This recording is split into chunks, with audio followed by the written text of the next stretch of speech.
Dark Illumination Report, Episode 21. The views expressed on this podcast are the views of the podcast host only. The host neither represents or endorses any specific satanic organization or tradition. If you enjoyed the show, please take a moment to leave us a review on iTunes, and please tell a friend. I'd really appreciate it. You can also follow me on Twitter at RJWO15. If you have questions or comments, you can leave us a message at speakpipe.com/DIR podcast. That's speakpipe.com/DIR podcast. This is the Dark Illumination Report Podcast with RJ Womack.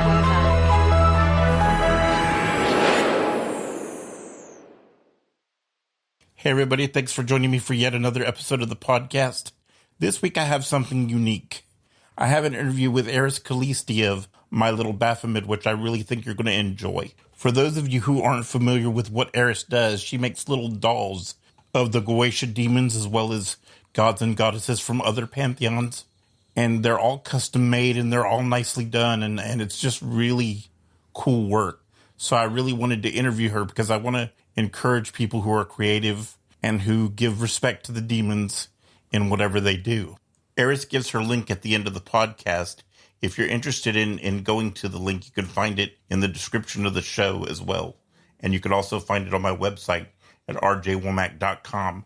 We talk a lot about demons and the nature of demons and our personal experiences with demons, so I think you'll get something out of it. If nothing else, you'll at least get to see how other people deal with the demons and what experiences they've had. So I think it's going to be very useful for beginners in particular. Anyway, without further ado, here's the interview with Eris. Hope you enjoy it. So the first question I want to ask you is, how did you get involved in occultism and mysticism? And how did that lead to you doing this particular project, doing the dolls and everything? Okay. So I think it's one of those things. When I talk to other occultists, everyone says they started about 15 years old. And to me, it was more or less like that. I had this little group of friends when I was 15. Mm-hmm. We had this little coven. Of course, that when you make a teenage coven, it's now 15 years later, and only I am still an occultist, right? Right. So basically it started a bit like that, a little bit of experimentation. I've always kept reading all through the years, though my practice was a bit on and off. And the dolls were actually a bit, it's just one of those things everyone asks me, how did you start doing this? And it was actually just a joke that my boyfriend had he wanted a Baphomet statue, right? But I didn't have any money to give him one, so I made him one, a doll of Baphomet, and he liked it so much that he put it on Facebook, and everyone wanted one, also. So everyone was asking me, why can't you make me one? I'll pay you, and I said, okay, this actually has some market here, and that's how I opened the store. It was really just one of those things.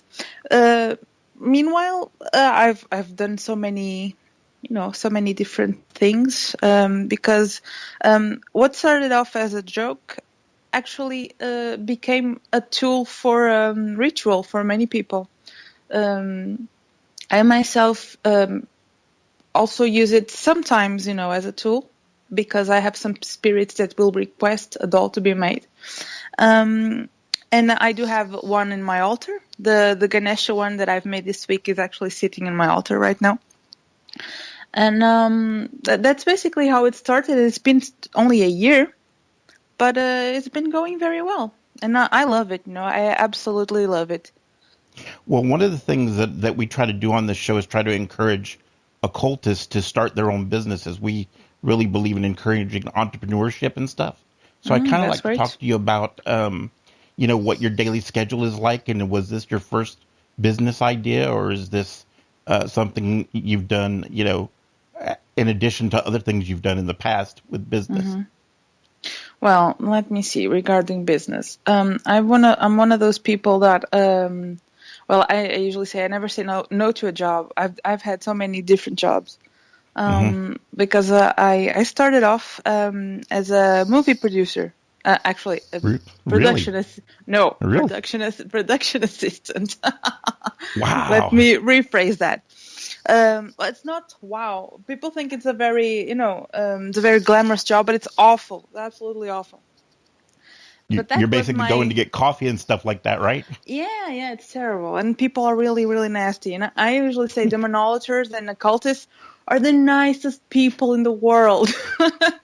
My customers are great. They are so nice. And after that, I'll never go back to movies because people are horrible there. So you've had really So, good experiences with occultists then. oh, And you'd be amazed. And it's a funny thing that the more left-hand path they are, the nicer they are. really, that's interesting. Absolutely. Absolutely. I always say demonologers are the nicest people in the world. They are like, they're all like, oh, I'm evoking Belial this weekend, and but then they'll give a party. They'll invite people there. I don't know. They're just nice. The Yeah. nicest people I know are demonologers. But Yeah, anyway, I haven't dealt with many demonolators, but the ones I've dealt with seem to be very nice and very serious about their practices. I noticed that. yeah, we're not that many. And it's a funny thing that I usually say I'm an accidental demonolator because I was doing demonolatry before I knew what it was. And I think it's something that it's growing, this attitude of actually dealing with the spirits in a respectful manner. It's something Yeah. that is growing all over and people don't even know it's demonolatry. Yeah, that's something that I advocate is treating them with respect and trying to develop a relationship with them. I try to get people to get away from the trying to command them to do things. That kind of Absolutely. attitude. And so I noticed, but anyway, I wanted to ask you about your kind of like what your work schedule is, what your Oh, yeah. what your daily schedule's like. Well, it's 4 p.m. here, and I woke up about an hour ago Okay. because I like to work during the night when it's it's more quiet, and I have no interruptions because these dolls are actually very labor intensive, and I do spend around the fastest ones that I make take about 6 to 8 hours. And Wow. the other ones are actually, and I have some that I will take like 30 hours to make. And if I have to stop to run errands, to make a meal, to whatever, I'll never get anything done. So that's how I like to work. Usually I'll start working about after dinner, about, I don't know, 9 p.m. I'll finish about 7 a.m. And then I go to sleep and wake up about, middle of the afternoon. That's usually my schedule. Yeah, that's more or less it. Yeah, I just wanted to get an idea because one of the things that I try to tell people is, if you don't like what you're doing for a living, do your own thing. Don't follow anybody's rules. You're a Satanist, you're a demonologist, whatever you do, you're already against the norm. So go ahead and live your life the way you want to. So Since I started this store, I started coming out of the broom closet, as they say. I really like that expression. I think it's really funny.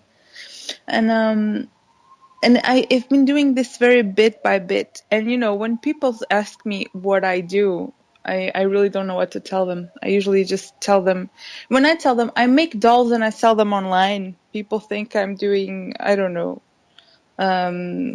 just like little porcelain stuff, or I don't know. They always tell me, can you actually make a living off that? yeah, And I usually, now I say I'm a sculptor because it yeah, sounds better. that does make it a little easier. Yeah, because they get some idea of what you do, and that's basically what you're doing when you're making them the way you do, right? Exactly. It really is sculpting. Actually, it's called wool sculpture. So it is true. And it sounds better. Yeah. So how does the process actually work? What's the process like? Can you kind of give us a synopsis of it? Sure. What I do is just I take raw wool, Well, it's not really raw. It's already been processed, but it looks basically like, cotton, the wool cotton that you use for oh, sorry, the Portuguese is kicking in again. For like sweaters and things like that? No, it's cotton. It looks like cotton, that kind of stuff that you use, to clean a wound. Yeah, that's what I was going for. Like, cotton swab. Like exactly. cotton wool. Yeah. Okay. Exactly. And then you take needles, which are special wool needles, and you literally stab it for hours on end until it gets the shape that you want.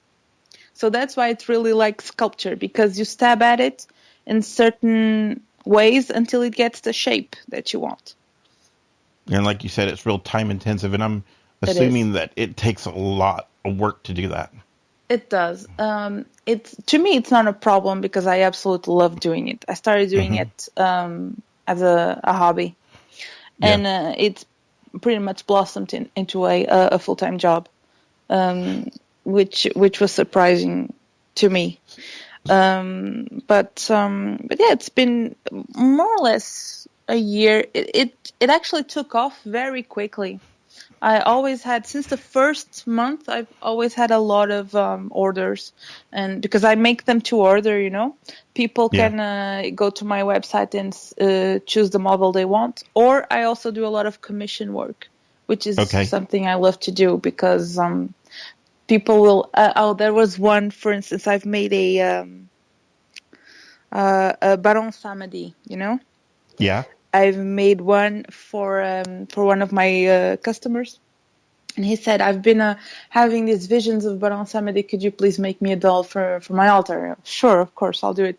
And I would be making it, and then something that I think it's really funny while I'm doing this, because this is just a stabbing motion for hours.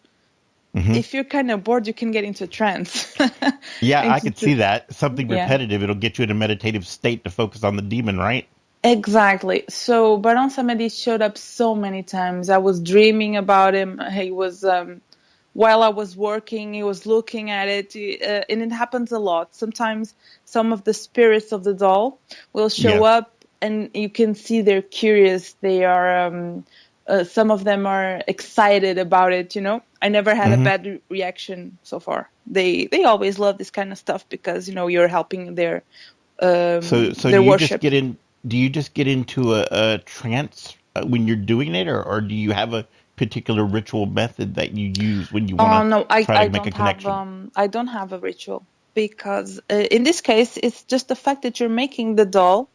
What I do, I always research what I'm doing before, I never make a doll just out of a picture. I go and I research who they are, where they're from, what they like. And just that, I think it's a bit like someone said that when you start, when you start doing magic, it's like ringing a bell on the other side, and they will know what you're working on, and they will come to you. Don't even need to make a ritual. And because you're doing something so labor intensive, you're basically meditating on them the whole time. So it becomes a connection in itself. Exactly. So yeah, I could see that. So the one thing I noticed that you said in an interview that you had recently with Spiral Nature, you said that people misunderstand the demons. They think that they're really unfriendly, the Goetia demons, and you said that you think they want to be known. Can you elaborate on that a little bit? Well, it's not to say that they are all friendly. They're not, but they're not terrible. I remember I was like, since I started studying the Goetia, I've always been a practicing occultist, right? Since I can remember, but so to speak. What I mean is, I was already practicing other forms of magic when I was studying the Goetia, and I just got stuck on it. Like I gotta work this. I want to work this, and I was so scared. Everyone was saying, "Oh, you shouldn't do that. They're very dangerous." My boyfriend was like, "You can't do that. No, you can't." Yeah. But you will wreck your life, and I was like, "My life's already wrecked. I don't care." If I can do this, I was just so stuck on it. And I found a way to start practicing, and to my surprise, they're actually quite cooperative. Even the ones that are not very nice, they can be actually very rude to you, but they will still say, "What do you want? How can I help you?" Yeah. What I mean with they want to be known is they love the shop because basically when I work with demons, 9 out of 10 when I ask them what they want worship, and I always ask them, what do you mean by worship? And it's a lot of things. They like to be, they like it when you thank them in public for something they've done. They like for you to write, songs to them. They like the dolls. They like everything that is creative and that is dedicated to them. Right. And it's kind of a business process, just you give them something, they give you something, but it doesn't need to be nasty, you can create friendly relationships with them. And it's one of the demons that I work a lot with, that I have a weird relationship with, because he's not very friendly with me, but and he's saying sometimes he gives me advice that I don't follow because I don't believe him, and then 6 months later I go back to him. I'm so sorry, you were right. I should have done what you told me. I can't tell you how many times that's happened to me in my life, where I've been told to do something and you just go, okay, whatever. Because they're like, you should be doing this, and you're like, you just want me to do this because it suits you. You're doing this for you, not for me. And then you go back. You end up having something happen, and then you realize you should have done what they said in the first place. Absolutely. And, and that's what I mean that's what I mean with sometimes they're not friendly. But and that's what I say, that you need some time to get to know them, because you can't always believe that they'll have your best interest in mind. Sometimes they do and sometimes they don't. It depends on the relationship that you have. Yeah, exactly. They're just like people in that particular aspect of them. Sometimes people will not be truthful to you either. One of the things that I've noticed is that some of the ones that seem the most harsh, or the ones that seem to be the most, they're not the nicest, are the ones that once you get to know them, at first they seem really harsh. But once you get to know them, they're trying to teach you something. And they're trying to help you. Absolutely, absolutely. This particular demon that I was talking about, he's sometimes he's very nasty. He gives me a task or something to research and says, and don't talk to me again until you've done this. And at first I wouldn't mind, and I would call him again, and he would be like, have you done what I told you? No. Then go and do it and don't bother me. Yep. But he was right. No.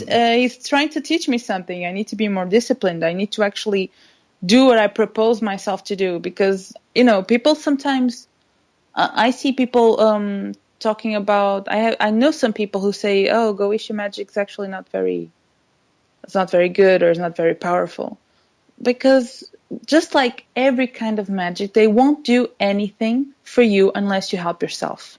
Yes, absolutely. That's another thing that's very important that I say to people. They'll open doors for you. They'll guide you. But they're not going to do everything for you. And they're certainly not going to do everything for you if you don't respect them and you don't do something for them. Absolutely. It's just the way they work. Absolutely. So I'm really glad to hear you say that, because so few people say these things nowadays.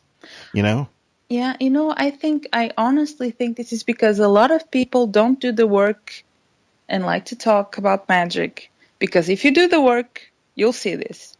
Right. And it's so funny because I'm from Portugal, and people don't even know the Goetia here. It's very rare. I have a few occultist friends who do know it and who do work it, and sometimes they will they'll hit a snag, and they'll call me and ask, "Oh, what should I do? This spirit told me this and that. It told me it doesn't want to work with me. What should I do?" And I'd be like, "Then you work with someone else." And they'd be like, that's just it. Yeah, that's just it. They're like people. They don't like you. You work with someone else. You can't make everyone love you, and you can't boss them around, because seriously, it's like when I was I started by trying to Goetia, but like the usual way with the the Yahwehs and the whatever. Right? Mm-hmm. And when I was saying I will strike you or whatever, I found myself thinking, this is so silly. If they actually get pissed off at me, what exactly am I going to do? Yeah. Well, yeah. What am I going to punch them? Will I burn them? They're not even physical. I mean, if they don't recognize God's authority, I don't recognize God's authority. Why would they? You know? Yeah, exactly. I just felt silly doing it. And actually, I had at least one spirit that actually showed up and laughed in my face, because I think he knew exactly that I had nothing. You know. I'd be all like, do this in the name of God Almighty. And he would like, ha, ha, ha, ha. Well, I had a friend of mine who actually called on a demon one time, and he felt the presence real strong, and he got a very distinct message that you're not good enough, or you're not knowledgeable enough to be trying to invoke me. So don't call me again. Otherwise, something bad's going to happen to you. He was scared. He was terrified. Yeah. And that will happen. And it happened to me once also with one of the Goetia spirits. But I respected that, you know. It's like, okay, you don't want to be bothered. You don't like me. That's not a problem. I can work with someone else. That's what I was saying. They're not always nice. No, they have personalities like people. And sometimes they just don't like you for whatever reason. And there's no real explanation for it. Or at least not that you can tell. Yeah. You know? That was. I'm sorry. I just babble a lot. So go ahead. It's fine. Because I want people to hear what you have to say. They can hear me anytime. I was just saying that that happened to me only once with one spirit of the Goetia. I don't like to name names because, you know, people will think, oh, okay, that spirit is bad. I shouldn't contact him. When it's not true, a lot of people will have excellent relationships with them. I myself didn't, because I invoked him. Because I invoke, I don't evoke, you know? Right. And the first thing I felt was really like my body was being taken over in a way that it was really not nice. It wasn't possession or anything, but I can't really explain it. I felt really sick and really hot, you know, really warm. I started sweating, and it's not usual at all. And I was like, I never banish either, which I think people think I'm insane. But I've never had to. I've never done that either, because I just feel like it's disrespectful, and I won't do it. Absolutely. And I ask them to leave freely and in peace. And you never need them. You never need to banish them, right? No, I've never done it because I just felt like it was totally inappropriate. Oh, see, and so I never needed to. Absolutely. So I'm not insane. You understand me? Yeah. Well, because to me, they're my gods. I'm not going to disrespect them by treating them like they're some kind of parasite or disease that I have to get rid of, you know? And of course. And that's what I tell people is, like, if you treat them with respect, especially if you regard them as your gods, there should be no need for that. Because if you do everything properly, they're not going to have a bad attitude towards you, generally speaking. Absolutely. But if you call them in the name of the Christian God and you insult them and tell them, we're going to damn you and we're going to curse you 3 times, well, what do you expect them to do? You expect them to have a good attitude? And of course. And I think that's why the Goetia has such a bad reputation. Because, the way to work it by the book is it's like me coming to your house, knocking on your door, you open, and I say, you damn bastard, you'll do exactly what I tell you. Yeah, exactly. Or else I'm going to get my God and he'll trash you or whatever. Yeah, and you'll nobody's going to have a good attitude. Yeah, exactly. If you're feeling in a good mood or if you're not in a good mood, you'll probably kick my ass. Right? Yeah. Absolutely. Yeah, and the other thing that I tell people too is that, I can't make that relationship happen for you. I can't give you a secret formula because I'm not them. If they don't want to answer you, they won't answer you. Yeah. If they don't want to deal with you, they're not going to deal with you. There's no secret formula that can make them listen to you. I don't believe that. Absolutely. So that's kind of my attitude. Okay. I think you're absolutely coming from the right place. And I think it's lately people are starting to see this. And I think the monolatry is going to have a huge growth in the next few years. because this is the best way to work with them. I've never had a bad experience. I've actually had them. It's a funny thing. I think these spirits have much of a sense of humor, and I always tell this: people will be so serious. They think the occult is a very serious thing, but they do have a sense of humor. Because I remember one of my first evocations, because I've done a few evocations too, even though I prefer the invocations. I worked with a spirit from the Theurgia Goetia, meaning the second book from the Lesser Key. And a spirit whose name I can't recall right now. Actually, I asked him for something. He delivered in 2 hours.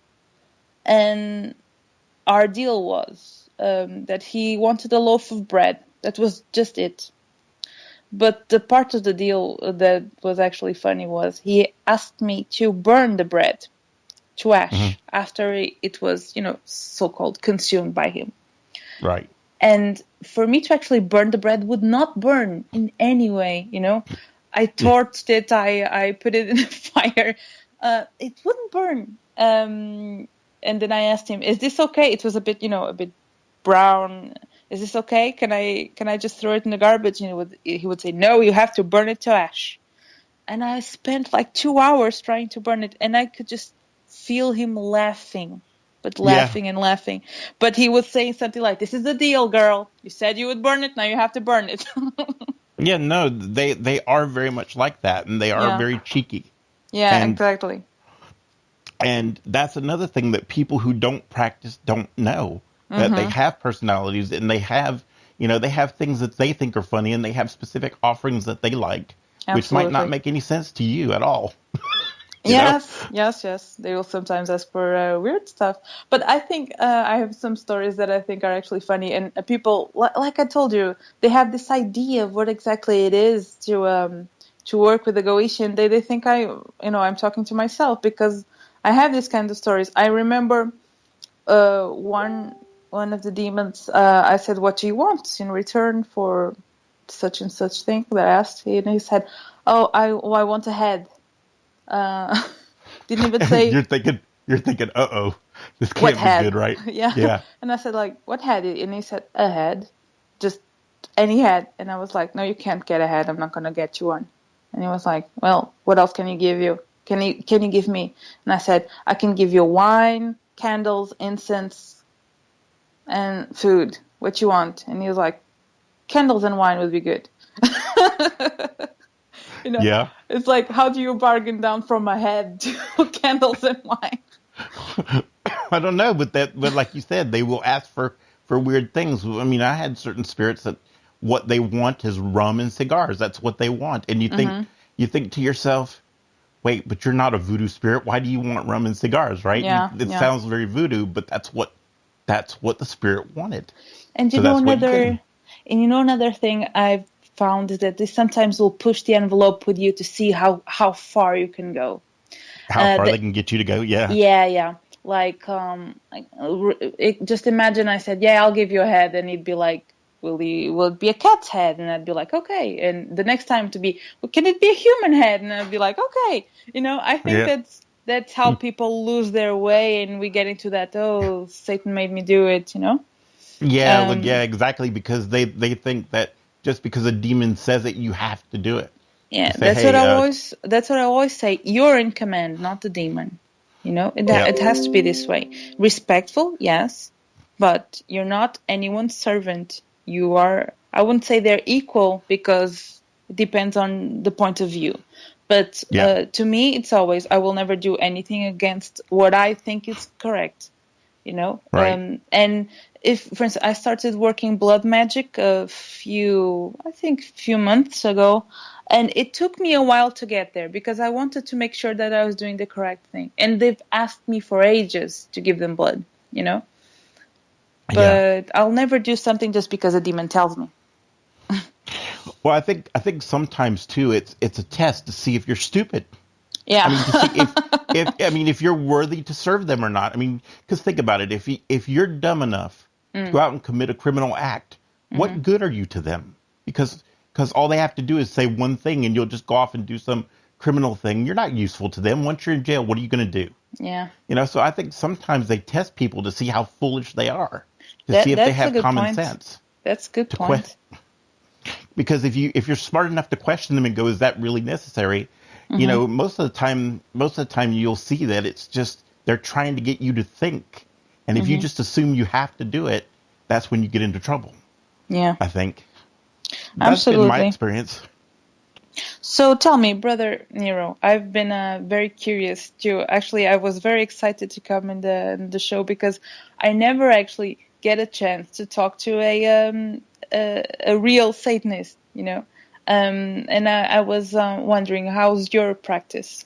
Because it seems a bit similar to mine, from what we're talking, but I just don't have Satan as my, my main deity. Well, see, I get a lot of criticism for my practice because it's very religious, very devotional, and mostly consists of prayer rituals and offerings. Very simple, kind of low magic.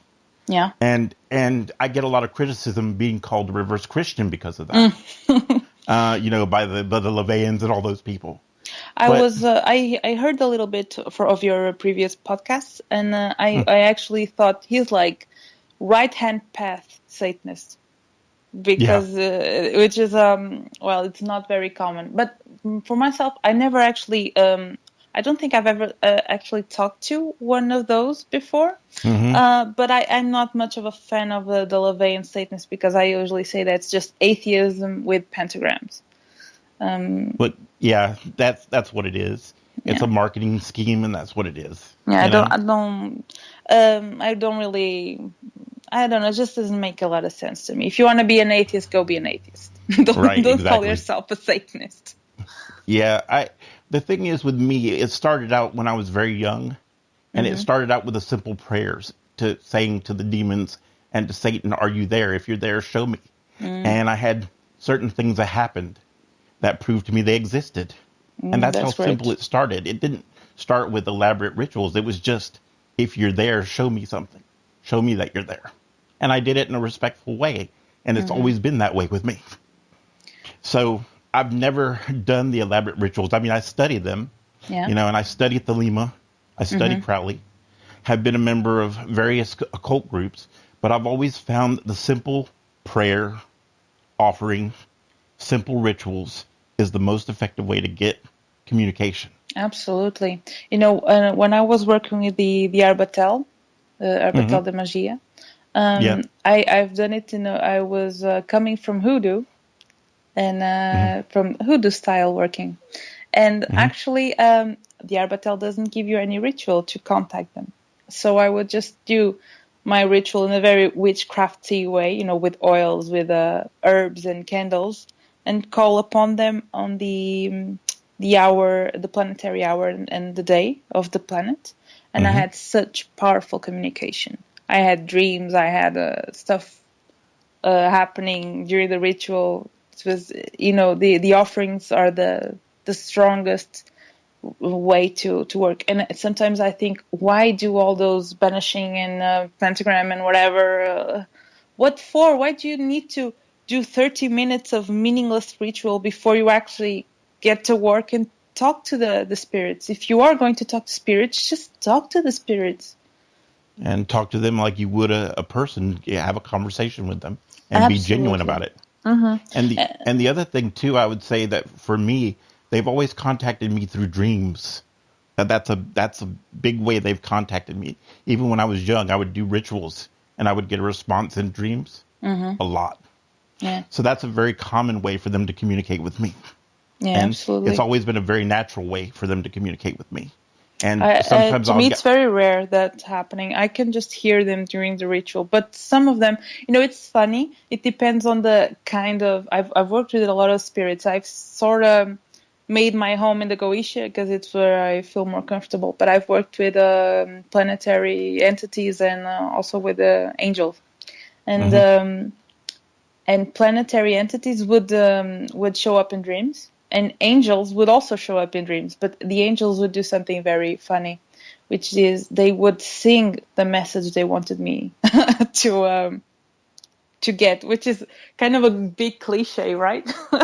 The angel singing. But that's, I knew it was an angel communication when the only thing I remembered from the dream would be the singing voice with the name or the message that they wanted for me to have.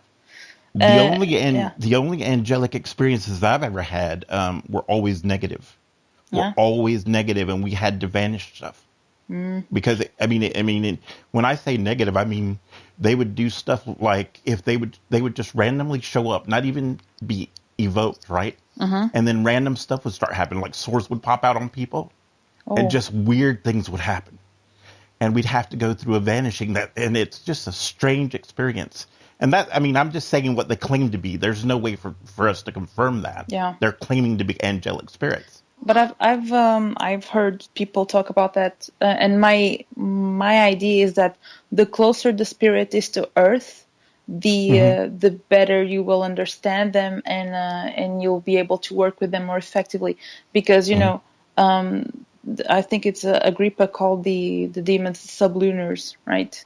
So they're closer to us. The angels are a bit of an alien. It's like trying to explain stuff to an alien. Doesn't really know your world, I think. While the demons, they are more literally down to earth, and they will. It's easier to get a good relationship with them than with the angels, I think. But like I said, the experience that I had was just random. It wasn't like we were trying to call it an angelic spirit. It just kind of showed up, or at least that's what it claimed to be. Yeah, and we can never verify that, but I have a way to verify that. I'm not sure if it works on when they are not called, but what I do to verify their identity normally, if you have a sigil, if you know who they are or who you're trying to call, if you visualize the sigil on top of, I have this vision in my head, right? I can see them in my head, and I will visualize the sigil on top of them, and if the sigil shines, then it's really them. If it's not them, they will usually, they won't take it very well, and they will disappear. I'm not even sure where I got this technique. I think I read it somewhere, but it's been such a long time, I don't know where I got it, and it seems to work. It seems to work a lot. That's how I know that I really have the one that I called. Well, that's interesting. I'm going to have to try that if that ever happens again. But like I said, it was such a random experience. And everybody in the group that I was working with developed like blisters, sores. That's terrible. It was weird. And I've never had another experience like that. Who wants that, right? Yeah, and I don't want to repeat it either. Absolutely. So the other question I wanted to ask you was, when you said that certain demons tell you to, they want you to make the dolls, and the demons that really like the dolls sell better. So can you kind of talk about that, what your experiences have been like with that? Let me think. That interview has been a while. Actually, I can't really complain because most of the dolls usually sell very well. I don't have any of them in the house. I usually make them to order because they really sell so quickly. It's but let me think. I do have some demons. It's not so much the demons. I think the one that was actually insane was the Baron Samedi. I sold so many of those, and the Baron was always around it. And it was funny because, the Baron is actually known to be a very rude spirit. Yeah. And I was, when I was drifting off to sleep, I had the half-finished doll next to my bed. And I saw him, and I asked him, what do you want from me? Right? Why are you showing up so often? Are you really the Baron? And he'd show me an image of a penis. Right. Yeah. It's a bit like the kind of guy that shows you the dick pic on the internet and laughed. Yeah. And I thought, that's the Baron. Yeah. He was just happy. He was just happy that I was doing that, And I sold a lot of dolls with the Baron. Is that your most popular one, would you say? I think actually the most popular one is the Little Crowley. The little Really? collie yeah, that's the most popular one. And Wow. after those, let me think. The Barons are popular. The Sekhmet also. Um, I'm not sure. I do sell a lot of them, more or less the same. But the Baron's probably the most popular, at least lately. The last few Do months. you have certain ones that are popular in certain countries, or have you noticed that? Not really. What I can tell is that like 90% of what I sell goes to America. Mm-hmm. And I only noticed that the little Baphomets usually go a bit more to Europe. Mm-hmm. But, the Goish, in Europe I sell a little bit to Germany, which I think is normal because they have a bit of a, the occult there is a bit like it's a bit similar to the English and the American ones. Okay. And to my own country, it's so rare. I think I sold like 2 of them, and one was to a friend. So is there not a big occult community in your country, or is it small, or do It's they really just have small. different beliefs? It's small, and they have different beliefs because the Portuguese they get a lot of their stuff from the Brazilians. So you get a lot of Umbanda and Kimbanda here. Right. Right. And then our tradition is the Book of Saint Cyprian. I don't know if you've heard it. It's been fashionable No, now. I've heard of it, but I haven't really read it. But I've heard of it. You're not really missing anything, I can tell you. Okay. It's always, in Portugal is very known. I think it's a bit like the Goishi in other places. It's people are afraid to have it in the house. They say if you read it backwards, the devil will show up, and other silly things. I usually say, oh, if only it was so simple to bring the devil around. Yeah, I do it all the exactly, time. Yeah. Yeah. No, but do you find that people are really superstitious? Are they like about things like that? Is that real common? And how do they view the demons in your particular culture? I think, here they don't really have the notion of demons. They just think of Satan. Okay. Portugal is a very Catholic country. But I see. Yeah, but at the same time, they are actually we are a country which tends to be very permissive. Right. So people won't really bother you if you're not into God, if you're an atheist, or something that seems to be, terrible in America. Here, most people are, if they're not atheists, they at least won't really think about religion that much. But I think it's still funny when people ask me when they know that I'm into the occult, and they will ask me, "What exactly is it that you do?"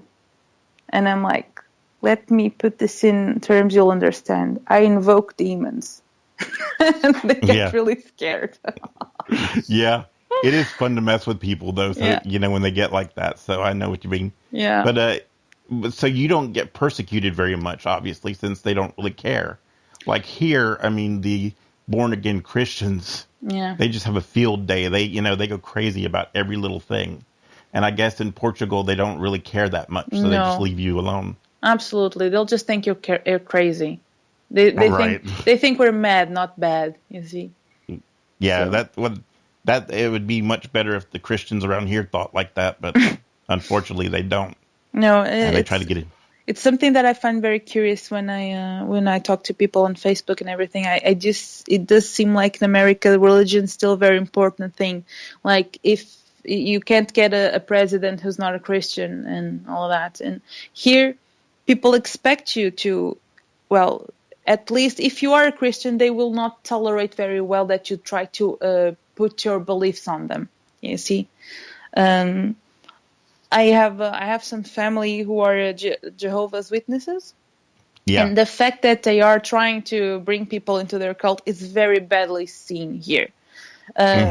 If you're a Jehovah's Witness here, 9 times out of 10 people won't open their doors to you, and they will sometimes kick your ass also. So it's not very well seen.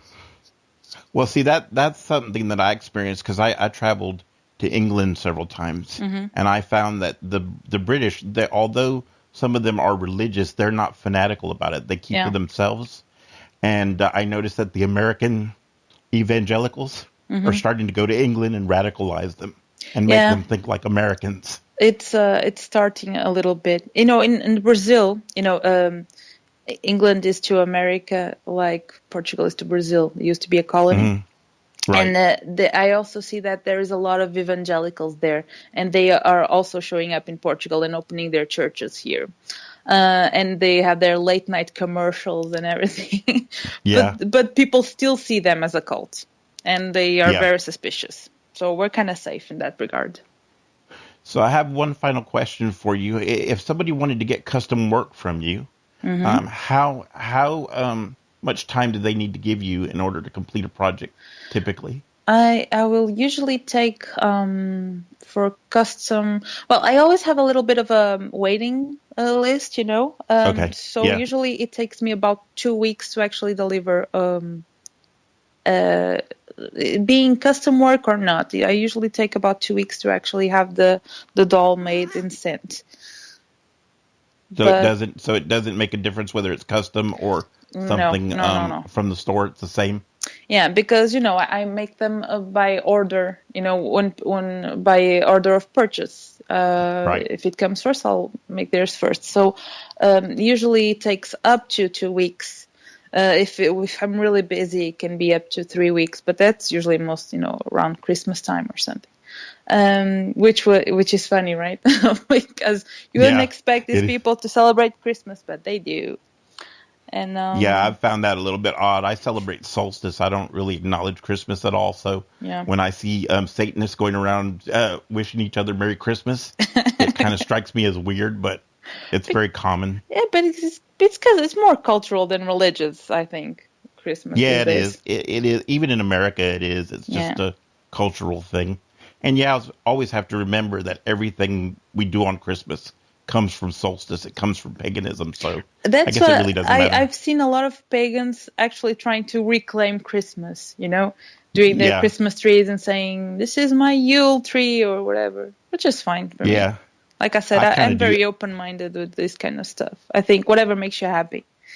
I kind of do that too. I try to reclaim the holiday and make it, because I consider myself a pagan. Although I'm a Satanist, I consider Satanism a pagan religion.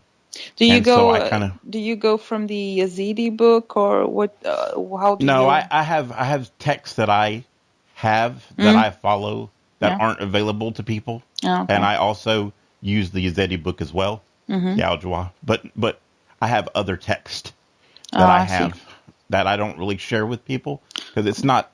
I've got them from places, but I don't feel like it's my place to share them. Okay. So I don't share them. And so my beliefs are based on a little bit on Yazidi-ism. It's based on Thelema and a mix of other satanic texts. I see. I was just curious because, like I was telling you, it's not a very, your path is not very common. So I'm always curious to know a bit more. No, but like I said, some of the texts that I have, I don't feel like I have the right to share it. Of course, I understand. It's not that I'm trying to keep it to myself. It's just that I feel like if you're supposed to share it, you'll get the message. It comes with the territory. Some things we're supposed to keep to ourselves. Yeah, exactly. So can you give people the links where they can reach you and where's the best place to contact you? Absolutely. There are 3 ways you can contact me. It's you can go to the Etsy site. It's mylittlebaphomet.etsy.com. Okay. You can go to Facebook, which is facebook.com/mylittlebaphomet, which is my page there. Or you can also look for My Little Baphomet on Instagram. Either way is fine. Well, thank you very much. I appreciate you coming on the show. Thank you so much. It was a pleasure. And thank you for having me. Thank you for listening to the Dark Illumination Report Podcast. For the latest news headlines, show information, and more, go to rjwomack.com. That's rjwomack.com.